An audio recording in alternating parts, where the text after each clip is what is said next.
다 같이 인사하시겠습니다. 소통하며 행복한 우리 모두 다 같이 아멘 할렐루야.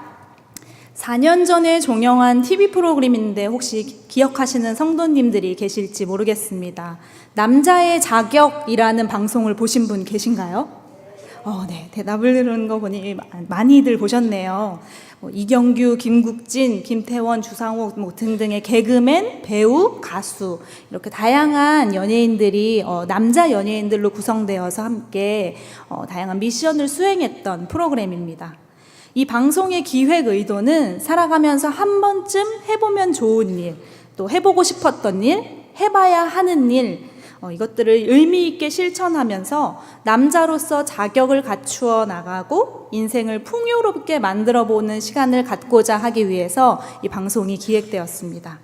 그래서 다양한 주제를 가지고 남자의 자격을 갖추기 위해서 이들이 고군분투하는 모습이 방송에 나왔었는데요. 요리를 배우기도 하고요. 진정한 남자가 되기 위해서 식스팩을 만들기 위해서 열심히 운동하는 미션도 있었고요. 철인 3종 경기에 출전하기도 하였고, 많은 분들이 기억하실 텐데 합창단을 만들어서 공연을 올리기도 하는 등 다양한 미션들이 존재했습니다. 이 밖에도 200회가 넘는 방영을 하는 그 횟수 동안에 다양한 미션에 도전을 했었는데요. 저는 이 방송을 보면서 남자 되는 게 이렇게 힘든 일인가? 라는 생각을 할 정도로 참 쉬운 일이 아니구나 라는 생각을 했었습니다.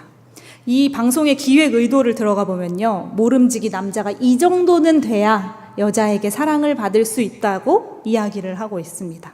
성도님들은 어떻게 생각하시나요? 과연 이 모든 미션들을 수행해야만 남자의 자격을 얻을 수 있을까요? 참 피곤한 세상일 수 있겠죠. 그런데 여기서 우리가 생각해 봐야 할 문제가 하나 있습니다. 과연 자격이라는 것은 무엇일까요? 국어사전에서 의미를 찾아보면요, 자격은 일정한 신분이나 지위를 갖거나 일정한 일을 하는데 필요한 조건이나 능력을 말합니다. 그렇다면 이 남자의 자격이라는 프로그램으로 비추어 볼 때 다양한 미션을 통해서 능력을 얻는 자만이 남자의 자격을 갖출 수 있다라고 이야기를 할 수 있겠죠. 그렇지만 이 능력을 갖추지 못했다고 해서 우리가 진정한 남자가 아니라고 이야기를 할 수 있을까요? 우리는 끊임없이 무언가 많은 능력과 조건을 갖추어야만 그만한 자격을 얻는다라고 생각을 하고 있습니다. 오늘 우리가 함께 읽은 성경 본문은 성도님들께 많이 익숙한 본문일 것입니다. 탕자의 본문이라고 불리는 이 본문 안에서 등장하는 등장인물들도 우리처럼 이렇게 자격에 대해 많은 생각을 가지고 있습니다. 함께 말씀을 살펴보도록 하겠습니다. 어떤 사람에게 두 아들이 있었습니다. 둘째 아들은 아버지께 재산 중에서 자신에게 돌아올 분깃을 먼저 달라고 이야기를 합니다. 이 재산은 원래 아버지가 돌아가시고 난 뒤에 유산으로 받게 될 재산이었습니다. 그런데 둘째 아들은 돌아가시지도 않은 아버지께 자신에게 돌아올 유산을 달라는 철없는 행동을 보이게 됩니다. 아버지는 못 이기는 척 아들에게 재산을 나눠주게 되고요. 둘째 아들은 그 재산을 들고 가서 참 잘 살았더라면 좋았을 텐데 허랑방탕하게 지내다가 결국에 아버지께 받은 유산의 전부를 잃어버리게 됩니다. 결국 당시에 부정한 동물이라 여김을 받아서 사람들이 천하게 여겼던 돼지 치는 일을 해야지 내가 먹고 살 수 있겠다 해서 그 일을 하려고 하고, 또 그것도 여의치 않아서 돼지들이 먹는 쥐염 열매를 먹으려고 하는데 그것도 여의치 않아서 그에게 그 열매조차 주는 사람이 없는 지경에 이르게 됩니다. 그래서 그야말로 더 이상 망가질 수 없을 것 같은 상황까지 둘째 아들이 수준이 내려가게 됩니다. 결국 내가 이렇게 살다가는 굶어 죽겠다 싶어서 둘째 아들은 아버지의 집으로 돌아가기로 결심을 합니다. 저희 함께 15장 17절에서 19절까지의 말씀을 다시 한번 같이 읽어보도록 하겠습니다. 함께 읽겠습니다. 이에 스스로 돌이켜 이르되 내 아버지에게는 양식이 풍족한 품꾼이 얼마나 많은가. 나는 여기서 주려 죽는구나. 내가 일어나 아버지께 가서 이르기를 아버지, 내가 하늘과 아버지께 죄를 지었사오니 지금부터는 아버지의 아들이라 일컬음을 감당하지 못하겠나이다. 하나로 보소서 하리라 하고. 아멘. 방금 읽으셨던 19절의 말씀에 나타난 것과 같이 아버지가 주신 재산을 모두 탕진한 둘째 아들은 더 이상 아들로서의 자격을 자신은 잃었다라고 생각을 합니다. 그래서 아버지의 아들이라 일컬음을 감당하지 못하겠으니 나를 품꾼의 하나로 봐달라고 해야겠다 다짐을 하고 집으로 돌아가기로 마음을 먹게 되죠. 다시 아버지의 얼굴을 볼 면목이 없었겠죠. 그래서 둘째 아들은 내가 아들의 자격을 잃었다라고 생각을 하게 됩니다. 자신이 아버지의 돈을 다 잃고 그것도 좋은 일에 써서 잃은 것도 아니고 허랑방탕한 삶을 살다가 보니 어느새 아버지께 받았던 많은 재산을 다 탕진하였으니 당연히 자식으로서의 자격을 요구할 수 없다고 느끼게 되었던 것입니다. 그렇다면 이번에는 이 본문을요, 첫째 아들의 입장에서 다시 한번 살펴보도록 하겠습니다. 맏아들은 아버지 곁에서 별다른 말썽 없이 잘 자랐던 첫째 아들이었습니다. 그런데 맏아들에게서 자신은 도저히 이해할 수 없는 행동이 자신의 동생에게서 벌어지는 것을 보게 됩니다. 동생이 그렇게 아버지의 재산을 들고 나간 뒤 집은 쑥대밭이 되었겠죠. 하지만 맏아들은 여전히 묵묵히 아버지의 곁에서 아버지의 말씀을 따르며 아버지의 일을 돕고 있었습니다. 그날도 역시 열심히 밭에서 일을 하고 돌아오던 맏아들은 집안에서 잔치 소리가 들려서 이상하게 생각을 하게 됩니다. 동생이 집을 나간 일로 인해서 이 집에 딱히 잔치를 벌일 만큼 기쁜 상황이 없었을 수도 있겠죠. 그래서 맏아들은 잔치가 벌어진 자신의 집이 이상하게 느껴졌을 것입니다. 그래서 하인을 시켜서 어떤 상황이 벌어졌는지 물어보았죠. 그런데 집을 나갔던 동생이 그것도 아버지께 받은 재산을 모두 다 허랑방탕하게 탕진한 뒤에 돌아왔는데 아버지께서는 그런 그에게 잔치를 열어주었습니다.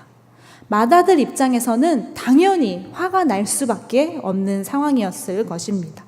저희 그러면 15장 28절에서 30절까지의 말씀을 함께 읽어보도록 하겠습니다. 28절입니다. 그가 노하여 들어가고자 하지 아니하거늘 아버지가 나와서 권한대 아버지께 대답하여 이르되 내가 여러 해 아버지를 섬겨 명을 어김이 없거늘 내게는 염소 새끼라도 주어 나와 내 벗으로 즐기게 하신 일이 없더니 아버지의 살림을 창녀들과 함께 삼켜버린 이 아들이 돌아오매 이를 위하여 살찐 송아지를 잡으셨나이다. 아멘. 첫째 아들이 화가 난 이유는 지금까지 아버지를 섬기며 아버지의 명을 어기지 않고 열심히 살아왔던 자신한테는 염소 새끼 한 마리도 잡아준 적이 없으신데 아버지의 살림을 허랑방탕하게 쓰고 다 탕진하고 온 아들에게는 송아지를 잡아서 이렇게 잔치를 열어주니 매우 부당하게 생각이 되었습니다. 맏아들이 보기에 자신의 동생은, 둘째 아들은 아들로서의 자격이 없다고 생각했기 때문에 이 일은 부당하다고 여겼던 것입니다.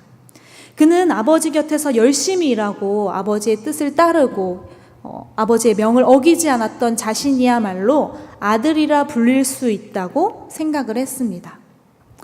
오늘 함께 읽은 본문에 나오는 이 두 아들은 아버지께 무언가를 해야만, 그리고 또 그것이 올바른 행동이어야만 아들로서의 자격을 얻는다고 생각을 하고 있습니다. 이 본문은 우리 성도님들께도 익숙한데 이 두 아들과 같은 마음을 느끼지는 않으셨나요? 연극적인 기법을 활용하여 성경 공부를 진행하는 비블리오 드라마라는 성경 공부 방법이 이제 새롭게 각광을 받고 있는데요. 제가 이 비블리오 드라마라는 방법을 통해서 초등학생부터 중고등학생, 장년에 이르기까지 다양한 연령층을 이 본문을 가지고 같이 연극적인 요소를 활용해서 성경 공부를 인도를 해봤었는데요. 그때마다 다양한 묵상의 이야기가 나오곤 합니다. 그런데 둘째 아들의 입장에 감정이입을 한 친구들의 입장에서는요, 내가 열심히 교회도 안 나왔고 열심히 교회 생활도 하지 않았고 성경의 말씀대로 살지 않았기 때문에 나는 하나님의 자녀라 불릴 자격이 없습니다 라는 고백을 많이들 합니다. 반대로 첫째 아들의 입장에 감정이입이 돼서 이 본문을 읽은 사람들은요, 나는 모태신앙이었고 지금까지 한 번도 예배를 빠지거나 지각을 한 적도 없었고 신앙생활도 열심히 했는데 열심히 하지 않은 친구들이 잘 되는 것을 보면 하나님, 진짜 아들은 난데 왜 둘째 아들과 같은 저런 아이를 더 예뻐하시나요? 라는 고백을 하는 경우들이 있습니다. 하나님의 자녀로서 내가 더 옳게 살았던 것 같은데 그렇지 못한 친구들에게 더 복이 주어지는 것 같은 것에 대해서 불만을 품는 경우들이 있었습니다. 이런 묵상들을 보면서 제가 느꼈던 것은요, 우리는 우리가 했던 잘못된 행동의 결과로 인해서 자녀로서의 자격을 잃었다라고 생각하고 그것은 당연한 것이다 라고 여기는 사람들이 많다는 거죠. 저 역시도 이 본문을 읽을 때 그렇게 생각했던 적이 있었습니다. 둘째 아들이 아버지의 재산을 허랑방탕하게 탕진하여서 더 이상 나는 아들의 자격이 없다고 생각했던 것처럼, 반대로 맏아들처럼 아버지 곁에서 열심히 일하고 아버지의 말씀을 어긴 적이 없기에 아들로서 자신은 자격이 매우 있다라고 생각했던 것처럼 우리는 어쩌면 어떠한 행동이 자녀의 자격을 결정짓는다고 생각하고 있습니다. 그런데 다시금 생각해 보면요, 아들이라는 것, 자녀라는 것의 자격은 우리가 결정해서 부여할 수 있는 것이 아닙니다. 제가 설교 초반에 자격의 정의에 대해서 말씀을 드렸는데요, 자격은 어떤 신분을 얻기 위한 능력이나 조건을 이야기합니다. 그렇다면 혹시 여기 계신 분들 중에 내가 우리 부모님의 아들이나 딸이 되기 위해서 노력을 해서 그 집에 태어나신 분들이 계십니까? 제가 있는 힘껏 노력을 해서 저희 아버지의 딸이 되고 제가 다양한 능력을 쌓았더니 우리 어머니의 딸이 되었던 것이 아니죠. 나의 능력이나 조건이나 상관없이 우리는 누군가의 아들 혹은 딸이 되어서 태어났고요, 자녀라는 정체성을 얻게 되었습니다.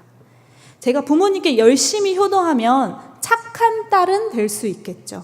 반대로 제가 부모님의 속을 썩이면서 근심을 드렸더라면 근심을 불러일으키는 딸은 될 수 있습니다. 하지만 딸이라는 자격이라는 것 자체는 저의 노력과 상관없이 저에게 주어졌습니다. 즉 우리의 노력과 상관없이 자녀라는 자격은 우리에게 선물로 주어진 우리의 정체성입니다. 따라서 하나님의 자녀라는 건 역시 내가 열심히 노력해서 얻어낸 것이 아니라 하나님께서 우리를 자녀를 삼아주셨고 우리는 그분의 자녀라는 것을 인식하고 믿었기 때문에 우리가 하나님의 자녀가 될 수 있었던 것입니다. 내가 더 많은 노력을 하고 더 많은 조건을 충족시켜야만 자녀가 되는 것이 아니라 우리를 자녀 삼아주셨던 하나님의 은혜를 믿는 자들이 진정한 하나님의 자녀의 자격을 얻게 되는 것입니다. 누가복음 15장 20절의 말씀을 다시 한번 함께 읽어보겠습니다. 20절입니다. 이에 일어나서 아버지께로 돌아가니라. 아직도 거리가 먼데 아버지가 그를 보고 측은히 여겨 달려가 목을 안고 입을 맞추니. 둘째 아들은 품꾼의 자격으로 아버지를 만나기 위해 자신의 집으로 돌아갔습니다. 아직 집에 도착하려면 상당한 거리가 남아 있었습니다. 그런데 그 멀리서 아버지는 자신의 둘째 아들을 보고 달려나가 목을 안고 입을 맞춥니다. 둘째 아들은 아버지께 제가 몇 날 며칠에 다시 집으로 돌아오겠습니다. 미리 연락을 드리고 온 것이 아니었습니다. 아버지도 재산을 나누어 줄 때 이 정도 재산이면 얘가 이때쯤이면 다시 돌아오겠구나 라고 확신을 가지고 있었던 것이 아니었습니다. 언제 그가 돌아올지, 어떤 모습으로 돌아올지 아무도 모르고 있었습니다. 그런데도 불구하고 먼 거리에서 자신의 아들이 오는 것을 보고 달려갔다는 이 구절에서 알 수 있듯이 아버지는 매일매일 자신의 아들이 언제 돌아올 것인지 지켜보면서 기다리고 계셨을 것입니다. 품꾼의 자격으로 돌아온 그 아들에게 아버지는 손가락에 가락지를 끼우고 제일 좋은 옷을 입히고 발에 신을 신기고 송아지를 잡아서 잔치를 벌여줍니다. 아버지에게 있어서 그는 절대로 품꾼 중에 하나가 될 수 없었습니다. 15장 31절의 말씀을 함께 읽어보겠습니다. 아버지가 이르되 예 너는 항상 나와 함께 있으니 내 것이 다 내 것이로되. 아멘. 아버지는 맏아들이 자신들의 곁에서 자신의 말을 잘 따르고 시키는 일을 다 했기 때문에 그를 아들로 생각했던 것이 아닙니다. 내 모든 것을 다 주어도 아깝지 않고 나의 모든 것이 다 사랑하는 아들의 것이며 아버지에게 있어서 그의 아들은 그의 전부였습니다. 아버지의 말씀을 잘 따르고 불평하지 않고 일을 잘 하였다고 해서, 또는 아버지의 뜻을 저버리고 아버지에게서 돌아섰다고 해서 아들의 자격이 주어지거나 또 박탈당하는 것이 아닙니다. 그저 그 존재 자체만으로 그들은 이미 아버지의 아들이고 계속해서 아들로서 살아가는 것입니다. 누가복음 15장은요, 잃은 양과 드라크마 그리고 아들에 대한 비유가 담겨 있습니다. 이 비유는 예수님의 이야기를 듣기 위해 모였던 세리와 죄인들, 그리고 그들이 자신들과 함께 있는 것을 못마땅하게 여겼던 바리새인과 서기관들에게 예수님께서 들려주신 비유의 말씀입니다. 세리와 죄인들은 둘째 아들과 같이 그들이 아버지의 뜻에 합당하게 살아가지 못했기 때문에 더 이상 아들로서의 자격이 없다라고 생각했던 사람들입니다. 자신들은 감히 아들이라 일컬음을 받기에는 부족하다 여겼기 때문에 마치 둘째 아들이 생각했던 것처럼 품꾼의 하나로서 그저 주님 곁에만 있었으면 좋겠다 생각했던 사람들이 바로 이들이었습니다. 반면에 성경에 쓰여진 모든 계명을 지키고 누구보다 율법을 지키고 말씀대로 살아서 다른 이들과 구별되어 사는 것이 어찌 보면 마땅하다, 당연하다 여겨졌던 사람들이 바리새인과 서기관들이었습니다. 그들은 세리와 죄인들이 자신들과 한 자리에 함께 있다는 것 자체가 불쾌하다고 여길 정도로 자신의 삶을 온전히 주님 앞에 드렸던 사람들이었습니다. 어찌 보면 이들이야말로 하나님의 자녀라 불리우는 것이 당연하다고 여겨질지도 모르겠습니다. 그런데 예수님께서는요, 오늘 이 말씀을 통해서, 이 비유를 통해서 이들 모두가 하나님의 자녀임을 이야기해 주셨습니다. 그들이 어떤 행동을 잘 해왔기 때문에, 하나님의 말씀을 잘 들었기 때문에 내가 그들을 자녀 삼아주는 것이 아니라 이미 하나님의 창조 안에서 그들이 하나님의 자녀로 부르심을 받은 자들이기 때문에 자녀다라고 이야기를 할 수 있는 것이었습니다. 오늘 말씀을 한번 정리해 보겠습니다. 자신의 잘못된 행동으로 인해서 아들의 자격을 잃었다고 생각했던 둘째 아들도, 그리고 아버지의 곁에서 열심히 일을 했던 맏아들도 모두 아버지의 아들입니다. 아들의 자격은 그들의 행동의 결과로 주어지는 조건이나 능력이 아니라 하나님으로부터 부여받은 은혜이자 선물입니다. 우리는 말씀에서 나타난 두 아들과 같이 우리가 자녀의 속성을 스스로에게 부여하려는 잘못을 범하고는 합니다. 나의 어떠함으로 인해서 하나님께서 나를 자녀 삼아 주신 것이 아니라 이미 하나님께서는 우리를 그분의 자녀라고 말씀하셨습니다. 그렇다면 반대로 생각해 볼 수도 있겠죠. 어차피 나는 하나님의 자녀이니까, 내가 아무렇게나 살아도 이 자녀된 속성은 변하지 않으니까 나의 어떠함과 상관없이 하나님은 나를 자녀 삼으시고 사랑하시니까 내가 막 살아도 자녀의 자격이 박탈당하지 않겠구나 라고 반대의 묵상을 할 수도 있을 텐데요. 하지만 우리가 이렇게 자녀라는 속성을 부여해 주신 하나님의 사랑과 그 놀라운 은혜가 무엇인지 경험한 자들이라면 다시는 이전의 삶으로 돌아갈 수가 없습니다. 내가 이전과는 결코 같은 삶을 살 수 없도록 만드시는 것이 바로 하나님의 이 놀라운 사랑이자 은혜입니다. 그래서 우리가 하나님의 자녀로서 부르심을 받았고 자녀로서의 나의 정체성을 깨달은 자들이라면 당연히 하나님의 자녀답게 살아가는 것이 당연한 결과로 나타납니다. 우리를 자녀로 불러주시는 하나님의 사랑과 그 은혜를 기억하시면서 우리의 매일의 삶 가운데에도 감사가 넘치셨으면 좋겠습니다. 하나님의 자녀답게 살아갈 때에 하나님께서 우리 한 명 한 명을 내 사랑하는 아들아, 내 사랑하는 딸들아 라고 불러주신다는 것을 기억하시면서 또 한 주간의 삶을 살아가시기를 원합니다. 함께 기도하겠습니다. 우리를 자녀 삼아주시며 놀라운 사랑을 보여주시는 주님, 때로는 우리가 하나님의 자녀답게 살아가지 못했음을 회개합니다. 나의 어떠함과 상관없이 나를 사랑하는 아들이요 내 어여쁜 딸이라 불러주시는 주님의 놀라운 사랑을 기억하며 우리가 또 하루를 살아가길 원합니다. 그 은혜의 감격으로 말미암아 새 생명 주신 주님을 찬양합니다. 감사드리며 예수님의 이름으로 기도드립니다. 아멘.